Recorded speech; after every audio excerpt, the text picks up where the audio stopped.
नमस्कार दोस्तों, आप देख रहे हैं द साइलेंस मीडिया और मैं हूं आपके साथ गौसिया बानो। कल बिहार के मुख्यमंत्री नीतीश कुमार ने ऐलान किया कि साल 2020 का बिहार विधानसभा चुनाव उनके जीवन का आखिरी चुनाव होगा और इसके बाद वो कभी चुनाव नहीं लड़ेंगे। जेडीयू चीफ के इस ऐलान के बाद बिहार के सियासी गलियारों में अब इस बात की चर्चाएं तेज हो गई हैं कि नीतीश के संन्यास के बाद जेडीयू कौन संभालेगा। सवाल ये है कि नीतीश चुनाव नहीं लड़ेंगे तो आगे क्या करेंगे। यदि इस बार वो फिर से मुख्यमंत्री बन भी जाते हैं तो 5 साल के बाद उनकी पार्टी चुनाव लड़ेगी या नहीं लड़ेगी। जेडीयू अगर चुनाव लड़ेगी भी तो नेता उसका कौन होगा। राजनीति से संन्यास लेने के बाद नीतीश जेडीयू को खत्म कर देंगे या इसकी कमान किसी अपने विश्वसनीय नेता को सौंपेंगे। नीतीश की पार्टी को लेकर ये सवाल वैसे तो पिछले कई वर्षों से लोगों के मन में है, लेकिन उनके ऐलान के बाद ये चर्चा और भी तेज हो गई है। इसका मुख्य कारण यह है कि लालू और रामविलास के जैसे उनके बेटे या उनके परिवार का कोई सदस्य राजनीति में नहीं है जो उनका वारिस हो। वहीं दूसरी ओर जेडीयू की तुलना बीजेपी जैसे दलों से भी नहीं की जा सकती है, क्योंकि नीतीश के अलावा जेडीयू में कोई बड़े नेता नहीं है, या यूं कहें कि नीतीश ने कभी किसी को अपने कद तक आने नहीं दिया। वर्तमान में नीतीश के राजनीतिक उत्तराधिकारी बनने के प्रबल दावेदारों में देखा जाए तो 3 विभिन्न कारणों से शीर्ष पर हैं। सबसे पहला नाम है आरसीपी सिंह।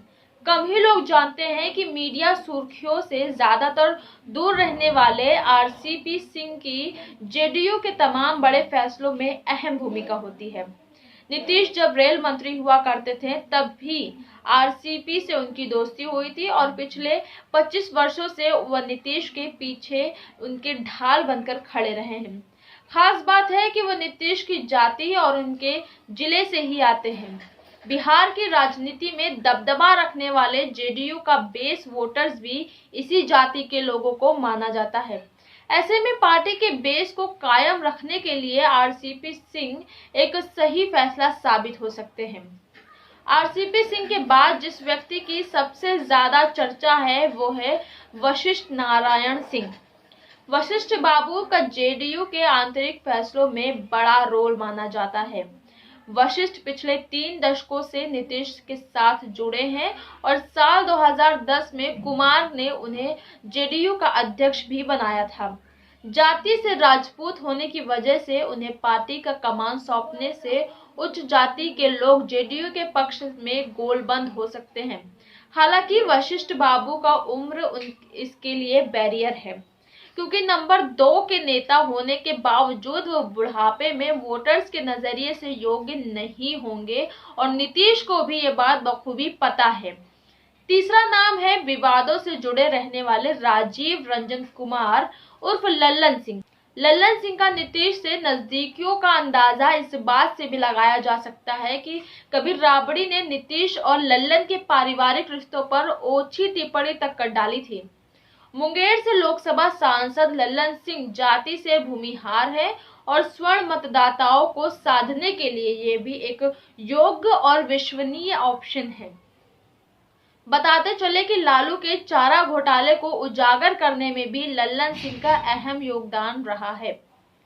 जेडीयू का भविष्य तो आने वाला अब वक्त ही बताएगा, लेकिन इस बात की भी प्रबल संभावनाएं हैं कि नीतीश किसी नए मोहरे को आगे कर दे, जैसे कि उन्होंने 2014 लोकसभा चुनाव में मिली करारी हार के बाद किया था।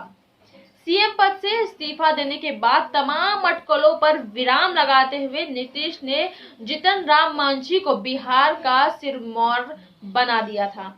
ऐसे में नीतीश की रणनीति के बारे में अभी से सटीक अनुमान लगाना संभव नहीं है, तो इसके लिए आने वाला वक्त बताएगा कि आखिरकार नीतीश क्या करने वाले हैं। धन्यवाद। अगर आपको हमारा वीडियो पसंद आया है तो इसे लाइक करें और हमारे चैनल को सब्सक्राइब करें। इसी के साथ बेल आइकन दबाना ना भूलें ताकि हमारी वीडियोस आप तक सबसे पहले पहुंचे।